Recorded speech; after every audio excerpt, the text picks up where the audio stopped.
Bismillahirrahmanirrahim. Assalamualaikum warahmatullahi wabarakatuh. Alhamdulillahirabbil alamin, wassalatu wassalamu ala sayyidina Muhammadin wa ala alihi wa ashabihi ajma'in, amma ba'du. Bapak-bapak, ibu-ibu, para jamaah yang berbahagia, alhamdulillah pada kesempatan kali ini kita bisa melanjutkan kajian kita tentang kitab Ihya Ulumuddin karangan Imam Al-Ghazali.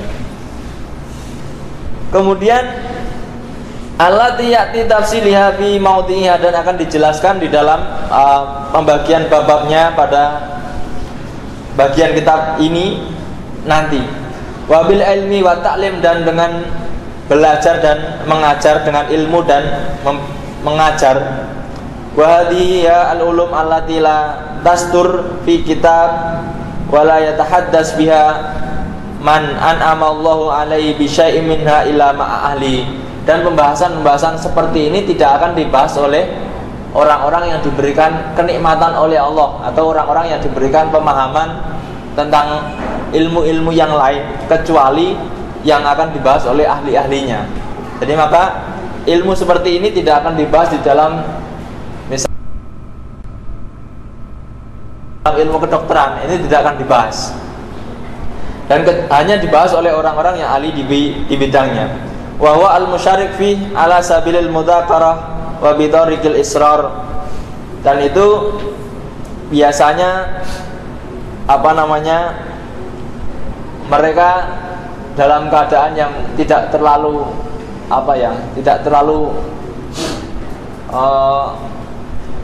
formal. Jadi tidak kemudian diseminar-seminarkan lah, kira-kira seperti itu. Jadi hal-hal semacam ini biasanya ya pengajian-pengajian yang tertutup misalnya kita, atau mungkin karena tidak semua orang nanti bisa memahaminya. Kemudian wahada wa al-ilmu al-khafi alladhi aradahu sallallahu alaihi wasallam biqaulihi, dan ini adalah ilmu yang tersembunyi yang dimaksud oleh Rasulullah sallallahu alaihi wasallam di dalam sabdanya, inna minal ilmi kahayatil maknun la ya'lamuhu illa ahlul ma'rifati billah fa idza halhu illa ahlul ightirar billahi ta'ala fala tahkiru aliman atahullahu ta'ala ilman minhu fa inna Allah azza wa jalla lam yahkirhu id atahu iyahu. Ini dasar ini diambil dari hadis Nabi yang berbunyi bahwa sesungguhnya dari sebagian ilmu itu ada yang seperti sesuatu yang tersimpan, yang mana tidak diketahui kecuali oleh orang-orang yang arif billah, orang-orang yang makrifat kepada Allah. Faidana taku, ketika mereka itu saling berbicara, maka mereka saling paham apa yang dimaksudkan, kecuali orang-orang yang tertipu atau orang-orang yang tidak paham tentang itu. Maka janganlah kalian menghina orang-orang yang mempunyai keahlian itu, sementara Allah sendiri tidak menghina kepada orang yang diberi ilmu itu. Jadi ilmu rahasia atau ilmu yang samar atau ilmu yang tersembunyi itu seperti gampangannya gini Pak, misalkan antara orang-orang yang ahli di bidang ilmu perminyakan lah gitu, dia ngobrol tentang minyak-minyak di dalam tanah itu, kita nggak akan nyambung, kira-kira seperti itu ya. Ilmu ini yang dimaksud Nabi, ilmu yang khafi ya seperti itu. Mereka bicara tentang misalkan hasud, tentang bahaya marah, bahaya hubul jah, bahaya hubud dunya dan sebagainya. Itu tidak akan nyambung ketika misalkan orang yang tidak paham tentang itu. Kira-kira apalagi Bapak misalkan menanyakan apa itu ikhlas kepada ahli fikih, ya nggak akan ketemu, karena ikhlas itu bukan pelajaran fikih. Kalau fikih itu sah dan tidak sah, halal dan haram. Kalau ikhlas bagaimana? Tidak ada di sana, karena ruangnya beda. Itu ilmu al-mukasyafah. Jadi ilmu mukasyafah itu di dalam ihya ini tujuannya adalah membuka lebih lebar agar kita lebih dalam pengetahuan kita tentang Allah, dan kemudian lebih jelas lagi apa yang ada yang harus kita perbuat. Wa amal qismus tsani wa huwa al-ilmu wa huwa ilmul muamalah wa huwa ilmu ahwalil qalb. Jadi di dalam tasawuf itu di dalam ihya ini ada dua pembahasan, yaitu ilmu mukasyafah dan ilmu al-muamalah. Kalau mukasyafah itu melihat lebih dalam, kalau muamalah itu melakukan agar mencapai tujuan tadi. Amma ma yahmadu minha fakas sabri wasyukri.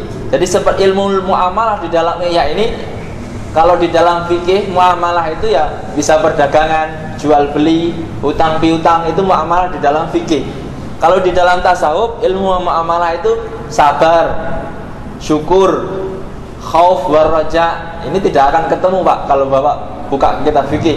Syukur itu apa, roja itu apa, waridho wazuhud wattaqwa, qanaah, dermawan, mengetahui atau ma'rifatul minnah lillah fi jamil ahwal. Jadi pemberian nikmat dari segala keadaan yang kita lalui, itu nanti kita akan sadar. Wal kibru, beriya, sombong, kemudian pamer, itu tidak akan dibahas di dalam fikih. Ghadab dan sebagainya, adawah, baghdha, toma, bakhil, kemudian warraghabah, gembira yang salah tempat, wal angkuh, congkak, wa ta'dhimil aghnia, hormat kepada yang kaya, wal istihanah bil fuqara, menghina orang miskin. Ini termasuk penyakit-penyakit yang tadi menutupi hati kita. Jadi mungkin ya kita sebagai manusia tentunya itu ada di dalam diri kita, karena itu tidak bisa terlepas dari seorang pun. Apalagi kita dalam proses misalkan mencari sesuatu atau mencari persetujuan, biasanya ya kita termasuk orang-orang yang takdimul agniya, menghormat yang kaya dan sebagainya. Kemudian wal fakhru, gila hormat, kalau nggak dihormati, nggak disapa, nggak ada teman, kira-kira seperti itu. Wal khaila, gila pangkat dan sebagainya. Mubahah, adu kepintaran biar kelihatan pinter, itu juga penyakit-penyakit hati semua. Jadi sangat banyak sekali di sini disampaikan oleh Imam Al-Ghazali. Kemudian juga ada wal istighal an uyubin nafsi bi uyubin nas, mencela orang lain untuk menutupi celahnya sendiri. Itu juga termasuk penyakit. Atau memarahi orang agar kita tidak dimarahi. Itu biasanya kalau orang menabrak, saling menabrak, itu biasanya yang salah marah duluan agar tidak dimarahi. Ini kadang-kadang yang seperti itu adalah penyakit-penyakit hati. Harusnya kalau salah ya ngaku salah, mau salah malah marah duluan agar tidak kelihatan salah. Ini yang terjadi di kehidupan. Kemudian ada juga tulul amal wal qaswah wal fadadun wal bara bid dunya wal asaf ala fawatiha, suka dunia dan sedih banget ketika hilang dunianya. Jadi misalkan ketika bapak ibu sandalnya hilang, kalau sedihnya berlebihan, itu termasuk ini penyakit hati. Karena sandal hilang, ya sudah hilang, ya hilang, sudah waktunya, kan kira-kira seperti itu. Jangan kemudian terlalu di ini. Wal uns bil makhlukin, dan merasa nyaman hidup di dunia dan merasa kesepian ketika tidak ada orang lain dan sebagainya. Dan sebagainya banyak sekali di sini di dalam kitabnya, nanti bisa bapak-bapak, ibu-ibu buka tentang apa saja sesuatu yang tercela dari ilmu-ilmu al-muamalah. Yang baik tadi adalah sabar, syukur, khauf, roja, zuhud dan sebagainya. Itu bagian ilmu muamalah yang baik. Akan tetapi yang buruk adalah takut fakir, mencela takdir dan sebagainya. Itu termasuk yang buruk. Maka kemudian yang baik harus diamalkan, yang buruk nanti harus berusaha ditinggalkan. Ini nanti akan dibahas lebih lengkap di dalam, kalau nggak salah di dalam juz yang keempat tentang apa itu namanya, munjiat dan muhlikat. Kemudian wa'adaddaha wa ya al-halaq al-mahmudah manba'ut ta'at. Jadi ini urusannya adalah akhlak. Akhlak ada dua, ada yang tercela, ada juga yang terpuji. Kalau yang tercela tadi sudah saya sampaikan di awal, yaitu sabar, syukur, khauf, roja, ridho, zuhud dan sebagainya. Yang tercela tadi adalah takut miskin, marah kepada keputusan Allah, ngerundel, hasud dan sebagainya. Itu adalah akhlak-akhlak yang tercela. Wa ya akhlak al-mamudah mamba'ut ta'at wal qurbat. Akhlak-akhlak yang terpuji ini adalah sumber dari ketaatan. Jadi kalau akhlaknya sudah terpuji maka bisa diketahui. Dan juga ketika akhlaknya terpuji, otomatis orang itu dekat dengan Allah. Jadi biasanya kalau akhlaknya sudah terpuji, biasanya barokahnya tinggi. Ini kalau kita lihat dari kehidupan orang-orang yang soleh, biasanya seperti itu. Nah kemudian fal ilmu bi khududi hadhil umur wa haqaiqiha wa asbabiha wa samratiha wa ilajiha wa alil muakhirah. Maka ilmu-ilmu yang menerangkan batasan-batasan perkara ini, hakikat-hakikat dan sebab-sebabnya serta efek sampingnya, maka itu termasuk ilmu yang dimaksud ilmu akhirah, karena urusannya dengan akhirat. Wa huwa fardhu ain fi fatawa ulama'il akhirah. Dan itu hukumnya fardhu ain menurut fatwanya ulama-ulama akhirah. Apa yang dimaksud? Misalnya gini, berlatih atau melatih diri sabar itu fardhu ain bagi orang-orang sufi. Jadi melatih diri sabar itu fardhu ain. Melatih diri syukur itu juga fardhu ain. Mencegah diri dari hasud itu juga fardhu ain. Tetapi kalau di dalam fikih, nah ini tidak fardhu ain. Yang fardhu ain apa? Ya mempelajari sholat, mempelajari zakat tadi yang sebagaimana sesuai dengan yang difardukan dalam Islam. Kemudian wal mu'radu anha halikun bisatwati malikil muluk fil akhirah. Dan orang-orang yang berpaling dari ilmu ini, maka dia akan celaka dengan kekuasaan pemilik kerajaan akhirat. Karena yang dibahas nanti, yang ini pertanggungjawaban di akhirat ya ini. Orang syukur itu ada pahalanya ya di akhirat nanti. Orang sabar ada pahalanya ya di akhirat.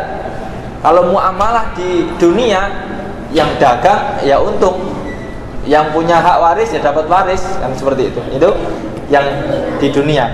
Kama anal mu'rad an amalid dhahir halikun bisaibis salatinid dunya yahkumu fatawal fuqaha ud-dunya. Sebagaimana orang-orang yang berpaling dari perbuatan-perbuatan yang ada hubungannya dengan zahir di dunia ini, maka dia juga akan rusak ketika dia melawan itu dengan kekuasaan kerajaan duniawi atas fatwa-fatwanya ulama fikih. Jadi misalnya gini, kalau di dunia Bapak misalkan pada masa dulu ini, karena Imam Ghazali mengarahnya sangat dulu, jadi kerajaannya Islam. Jadi kalau orang tidak mau bayar zakat, ya siap-siap saja diambil paksa oleh tim dari kerajaan itu. Itu namanya orang yang membuang muka dari melakukan zakat misalnya, maka otomatis dia akan terkena eksekusi dari pihak kerajaan karena dia tidak mau melakukan fatwa-fatwa yang dikeluarkan oleh ahli fikih waktu itu. Karena sekarang ini bukan kerajaan Islam, jadi kadang fatwanya ulama-ulama fikih tidak bisa berjalan ya, karena yang berfatwa saja, tetapi pemerintahnya sudah beda lagi yang dipakai. Faladara al-fuqaha fi furudil ain. Lah ini bagi ahli fikih, mengeluarkan zakat bagi orang yang punya nisab itu kan wajib, maka boleh dipaksa diambil yang wajib itu. Maka nanti kita ketemukan bahwa ada ayat yang menganjurkan itu, khud min amalin sodakoh, yaitu maka ketika orang berpaling dari perintah itu ya bisa dipaksa dengan kekuasaan kerajaan yang ada di dunia. Itu gambaran perimbangan ketika di akhirat ya sama. Ketika Anda tidak mau sabar, tidak mau syukur di akhirat nanti. Bil idhofah ila sulahid dunya. Adapun keputusan fatwa-fatwa fiqhiyah itu kaitannya dengan kebaikan kehidupan duniawinya umat Islam. Jadi bukan untuk akhiratnya. Kalau fiqhiyah itu mengatur duniawi, meskipun sebagian kecil ada yang dekat dengan akhirat. Karena kalau kita lihat di dalam pembahasan fikih itu kan ada ibadat, ada muamalat, ada munakahat, ada jinayat. Yang paling dekat dengan akhirat hanya ibadat. Kalau munakahat urusan pernikahan, kemudian cerai, kemudian bagaimana mengatur sah nikahnya dan tidak, dan sebagainya, itu munakahat. Muamalat, perdagangan, ekonomi Islam, kemudian persewaan dan sebagainya, itu muamalat. Kemudian jinayat, hukum-hukum, itu semuanya proses untuk kebaikan duniawinya umat Islam. Walau su'ila faqihin an ma'naha min hadhil ma'ani hatta anil ikhlas masalan au anit tawakal au an wajil ihtiras anir riya la tawaqqaf fihi. Maka dikatakan oleh Imam Al-Ghazali, kalau saja kau tanyakan kepada ulama-ulama fikih apa itu ikhlas, atau misalnya apa itu tawakal, atau misalkan bagaimana batasan-batasan tentang riya, ya maka mereka akan tawaqqaf, akan diam, karena bukan bidangnya. Jadi kalau fikih ditanya ikhlas itu seperti apa dalam fikih, enggak ada, enggak ketemu bab ikhlas di dalam fikih. Walau sa'altahu anil li'an wa dhihar wa sabaqa wa rima la sarada alaika mujalladat fi tafri'at ad-daqiqah. Tetapi kalau misalkan Anda tanyakan tentang li'an, tentang dhihar, tentang apa memanah dan sebagainya, maka akan dijelaskan berjilid-jilid di dalam kitab fikih. Ini menurut ungkapan Al-Ghazali mengatakan bahwa ulama-ulama fikih itu ketika Anda tanya tentang ikhlas, dia tidak akan menjawab, atau paling menjawab tidak dalam. Akan tetapi kalau Anda tanya tentang dhihar, tentang li'an, mereka paham betul dan banyak sekali penjelasannya. Apalagi tentang ekonomi Islam, sekarang sudah berjilid-jilid buku yang menjelaskan itu. Kira-kira seperti itu. Apakah kalau ekonomi Islam otomatis orang itu masuk surga? Belum tentu toh. Nah, itu namanya ekonomi Islam, itu ilmu yang hanya tujuannya memakmurkan orang Islam di dunia, kalau dia menerapkan dengan baik. Kemudian wa ini taja lima dakhalal balad aman yakumu biha wa yakfihi mu'natut ta'afiha fala yazal yata'afiha lailan wa nahara wa fi khifdihi wa dirasati wa yakfal amma huwa muhim nafsahu fiddin. Sindiran Al-Ghazali mengatakan, kenapa terlalu dalam mempelajari ilmu fikih tetapi melupakan sesuatu yang sangat penting bagi dirinya, yaitu keselamatan dirinya di akhirat. Kadang-kadang kita hanya melihat secara zahiriyah, anggaplah fikih itu hal-hal yang menghukumi secara lahiriah manusia. Akan tetapi kadang sebagian orang saking fokusnya ke zahiriyah itu, hal batiniahnya tidak terurus, sehingga sholat ya sholat, habis sholat ngerumpi, ngerasanin orang lagi dan sebagainya. Jadi ini namanya melupakan batiniyahnya, atau melupakan pengelolaan batiniyahnya secara baik. Kemudian dikatakan falaita sa'ri kaifa yarkhas fuqaha'uddin fil istighal bi fardhi kifayah qad qama biha jamaah. Jadi ilmu fikih itu dianggapnya oleh Imam Al-Ghazali adalah ilmu yang fardu kifayah, karena sebagian sudah melakukan. Jadi kenapa orang-orang itu masih sibuk dengan urusan fardu kifayah, wa ihmali ma la qa'ima bihi, dan kemudian menganggurkan sesuatu yang orang-orang belum melakukannya, yaitu apa? Membersihkan diri. Karena diri itu ya tidak bisa dibersihkan oleh orang lain, harus dibersihkan oleh diri kita sendiri. Hal lihada sabab illa anatib laisa yata yataisarul usul bihi ila tawalil auqaf wal wasaya dan sebagainya dan sebagainya. Janganlah kemudian ilmu-ilmu zahiriyah itu menjadikan kita menganggurkan atau meniadakan ilmu-ilmu yang tujuannya adalah untuk kebaikan diri kita, yaitu membersihkan diri dari hal-hal yang tercela. Waqad kana ahlul wara' min ulama'id dhahir mukirrina bi fadli ulama'il batin wa arbabil qulub. Dan orang-orang yang wirai di bagian ulama-ulama zahir mengakui bahwa ada keutamaan bagi orang-orang yang mempunyai di dalam ilmu-ilmu batin. Karena al-Imam Asy-Syafi'i radhiyallahu anhu yajlisu baina yaday syaiban ar-ra'i kama yaq'adu sabi fil maktab wa yas'alu kaifa yaf'al kada wa kada fa yuqalu lahu mislaka yas'al hada al-badawi. Jadi Imam Syafi'i pernah bertanya kepada seorang pemuda yang sedang mengembala, dan Imam Syafi'i menanyakan sesuatu bagi pemuda itu dengan ringan menjawab, mislaka, ya seperti Anda, yas'al hadzal badawi, kampung. Lalu apa jawabnya Imam Syafi'i? Fayaqul inna hadza wafaqa lima aghfalnahu. Ini mungkin hal yang saya lupakan.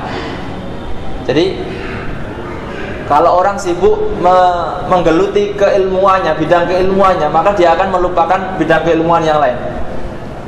Sibuk ke fikih, ininya lupa, atau sibuk ke sini, ininya lupa. Biasanya gitu. Kalau orang nggak berimbang, sibuk kerja, sholatnya lupa, sibuk sholat, kerjanya lupa. Ini yang belum berimbang. Harusnya memang kedua-duanya bisa berimbang. Ini yang dimaksud di sini adalah Imam Syafi'i mengakui bahwa oh ternyata ada orang-orang yang memiliki kemampuan di bidang lain di dalam ilmu batin. Wa kana Ahmad bin Hanbal radhiyallahu anhu wa Yahya bin Ma'in yahtalifani ila Ma'ruf al-Karhi wa lam yakun fi ilmi dhahir bi manzilatihima wa kana yas'alana. Ahmad bin Hanbal dan Yahya bin Ma'in datang kepada Ma'ruf al-Karhi, padahal di dalam ilmu fikih mereka berdua itu adalah paling tinggi kehebatannya. Akan tetapi dia juga masih bertanya soal lain kepada ulama lain. Jadi di bidang ilmu batin ini ya bukan dia yang menguasainya. Kira-kira seperti itu.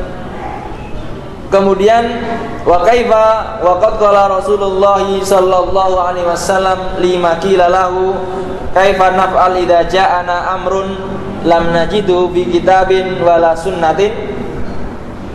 Sebagaimana Rasul pernah bersabda ketika dikatakan padanya, bagaimana kita bersikap ya Rasul ketika ada sesuatu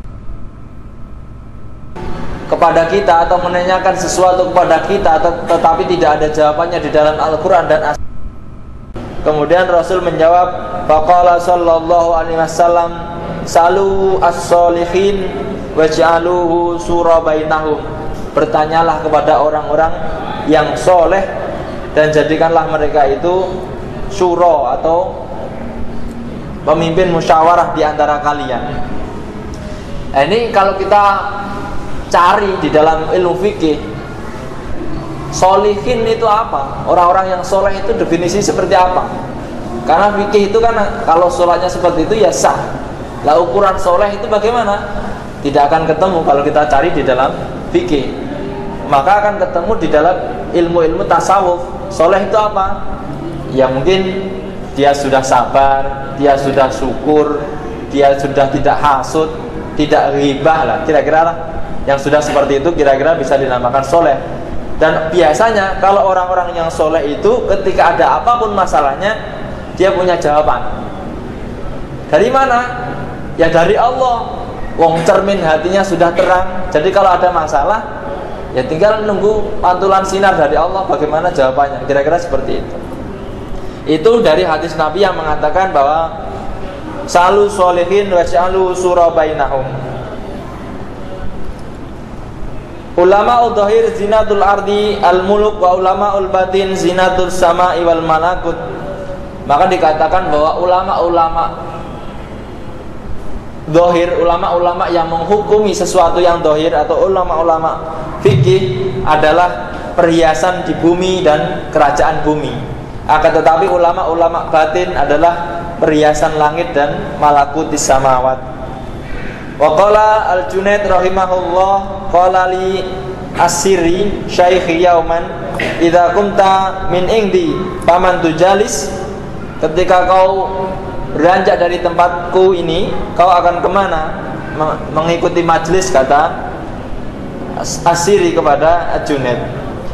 Kemudian Junaid menjawab, qultu al-muhasibi, saya akan mengikuti majlisnya al-muhasibi. Faqala na'am khudh min ilmihi wa adabihi wa da'anka tashkikihi al-kalam wa radahu alal mutakallimin. Jadi kemudian gurunya itu menganjurkan, ya bagus itu, ambil ilmunya dan kemudian akhlaknya, dan tinggalkanlah dari kerasnya pembicaraan tentang atau kerasnya pembicaraan di dalam ilmu kalam. Jadi waktu itu mungkin ilmu kalam sedang berkembang, jadi gurunya itu menganjurkan murid-muridnya untuk mengaji di tempat lain, tetapi di bidang al-batini atau ilmu-ilmu yang ruhani, kira-kira seperti itu. Walaita sami'tu yaqulu ja'alakallah sahibal hadisin sufyan wala ja'alaka sufyan sahibal hadis. Maksudnya adalah semoga Allah menjadikan engkau orang yang punya hadis atau orang yang memahami hadis dan menjadi orang yang sufi, dan tidak menjadikan engkau seorang sufi yang tidak memahami hadis. Atau dan semoga Allah tidak menjadikan engkau seorang sufi dahulu sebelum Anda memahami hadis. Dalam arti lain dikatakan begini, jadi semoga engkau dijadikan oleh Allah itu seorang ahli atau orang yang sudah paham tentang agama, tetapi kemudian menjadi sufi. Janganlah kemudian Anda menjadi sufi tapi nggak paham tentang agama. Karena apa? Kalau kita lihat misalnya di Timur Tengah, ulama-ulama yang profesor doktor itu rata-rata sufi. Profesor doktor itu sufi. Tetapi mungkin kalau kita melihat di Indonesia itu ada sebagian orang yang mengaku sufi, tetapi dia tidak paham tentang agama. Jadi apa yang diomongkan itu tidak jelas. Memahami hadis saja tidak paham. Bahkan hadis do atau hadis maudhu pun dianggapnya itu hadis. Maka dibuat pembicaraan. Maka jangan sampai kita terkelabui oleh orang-orang yang mengaku sufi ketika dia tidak pernah belajar agama. Yang baik apa? Yang dia sudah profesor doktor tapi akhlaknya baik, dia sabar, dia tidak hasut, ya itu yang sufi itu. Nah kalau orang-orang potongannya atau ngaku-ngaku sufi tetapi dia tidak bisa paham hadis, ya saya pikir harus berhati-hati. Itu juga termasuk nanti akan diungkapkan oleh Imam Al-Ghazali dalam kitabnya, bahwa itu yaitu penipuan juga, ghurur juga. Bapak-bapak, ibu-ibu yang dirahmati Allah, itu mungkin yang dapat saya sampaikan pada pertemuan kali ini. Semoga apa yang kita bahas kali ini menjadikan manfaat buat diri kita, terutama saya pribadi. Semoga dengan ini kita semakin memahami ilmu-ilmu akhirat dan menjadikan hati kita lebih terang, lebih jernih, dan dapat memantulkan cahaya Allah sehingga di dalam kehidupan kita mendapat akhlak yang baik. Bapak-bapak, ibu-ibu yang dirahmati Allah, barangkali ada yang ingin didiskusikan. Jika tidak, saya tutup. Semoga apa yang saya sampaikan diberkahi oleh Allah. Kurang lebihnya mohon maaf. Wallahu minkum billahi taufiq wal hidayah. Wassalamualaikum warahmatullahi wabarakatuh.